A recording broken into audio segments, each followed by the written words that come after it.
Assalamualaikum warahmatullahi wabarakatuh. Nama saya Ahmad Farul Abidin. Di sini saya akan membahas tentang mata kuliah Testing Implementasi Sistem. Dari pembahasan kita ada 4 poin, yaitu teknik testing dan implementasi perangkat lunak dan sistem informasi. Yang kedua ada kualitas perangkat lunak. Yang ketiga manajemen kualitas perangkat lunak. Yang keempat ada unit-unit testing. Kita masuk ke pembahasan yang pertama, yaitu testing dan implementasi perangkat lunak dan sistem informasi. Jadi apa sih itu implementasi? Implementasi merupakan suatu tahapan dalam perancangan suatu perangkat lunak. Tahapan implementasi dilakukan setelah proses analisa dan perancangan selesai dilakukan. Pada tahap implementasi akan dibahas hal-hal yang berhubungan langsung dengan perangkat. Jadi apa itu testing?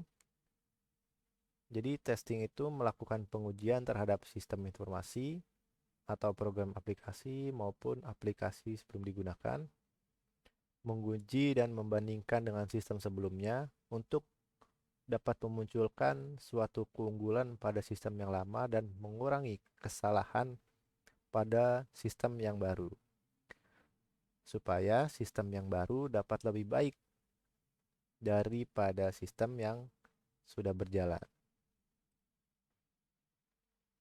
Jadi tujuannya apa? Yang pertama satu ada uji analis, yang kedua ada uji perancangan, dan ketiga ada uji implementasi.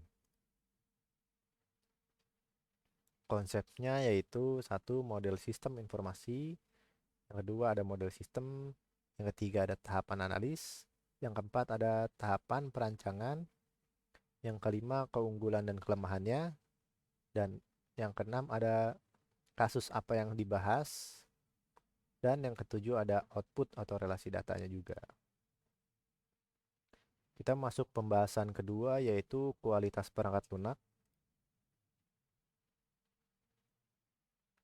Kita mengambil definisi yang dikeluarkan oleh organisasi ISO yang dapat dijadikan acuan dalam memandang kualitas sebuah produk. Dari situ terdapat kualitas adalah derajat, tingkat, kesesuaian karakteristik suatu produk untuk memenuhi kebutuhan atau spesifikasi yang sudah ditetapkan sebelumnya.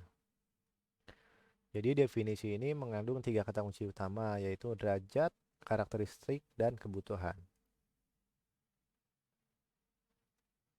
Jadi 3 kata kunci utama tadi yaitu yang pertama kebutuhan rekrutmen dinyatakan oleh konsumen karena ia meminta spesifikasi produk dan spesifikasi tersebut harus dinyatakan atau disahkan secara tertulis bahwa spesifikasi yang diinginkan oleh konsumen sesuai dengan yang diminta. Yang kedua ada karakteristik mengacu pada produk yang dihasilkan, perangkat lunak yang dihasilkan terdiri dari menu apa saja. Ketiga ada derajat, yaitu sebuah ukuran yang bisa membuat kita memberi nilai kepada produk yang dihasilkan sehingga kita dapat membandingkan antara satu produk dengan produk yang lainnya. Dan kita akan masuk pembahasan ketiga yaitu manajemen kualitas perangkat lunak. Jadi jaminan kualitas perangkat lunak adalah aktivitas pelindung yang diaplikasikan pada seluruh proses perangkat lunak itu, biaya, waktu, triangle Kronstein. Manajemen mutu proyek merupakan suatu proses untuk memberikan jaminan bahwa hasil dari sebuah proyek sesuai dengan standar atau sasaran yang telah ditetapkan. Para ahli mendefinisikan mutu berdasarkan pada yang pertama kesesuaian dengan keinginan atau kebutuhan, cocok untuk digunakan, dan ketiga ada karakteristik kemampuan dari suatu produk dalam memenuhi standar yang dibutuhkan. Kita masuk ke materi terakhir yaitu unit-unit testing. Unit testing yaitu suatu pekerjaan yang harus dilakukan ketika kita mengembangkan suatu produk, terutama jika produk kita itu adalah software. Kenapa? Karena pekerjaan ini sangat penting untuk memastikan kualitas setiap komponen yang ada di dalamnya. Umumnya, unit testing dikerjakan oleh seseorang software tester atau biasa disebut software developer. Nah, pada kesempatan kali ini kita akan membahas secara lengkap tentang unit testing dan aplikasi atau tools apa saja yang bisa digunakan. Jadi fungsinya apa? Yaitu agar bisa memastikan setiap unit kode yang terdapat pada software bisa berjalan sebagaimana mestinya. Dikutip dari laman resmi SmartBeer menjelaskan, smell is better. Maksudnya semakin kecil unit yang diuji, maka Anda akan melihat dan juga memastikan kinerja software tersebut semakin detail.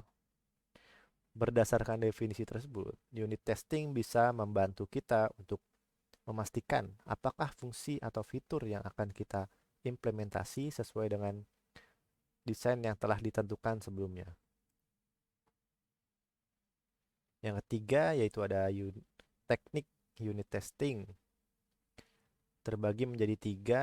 Yang pertama ada black box testing, pengujian yang dilakukan agar bisa meninjau input dan juga output dalam suatu sistem software tanpa mendalami internal program software itu sendiri.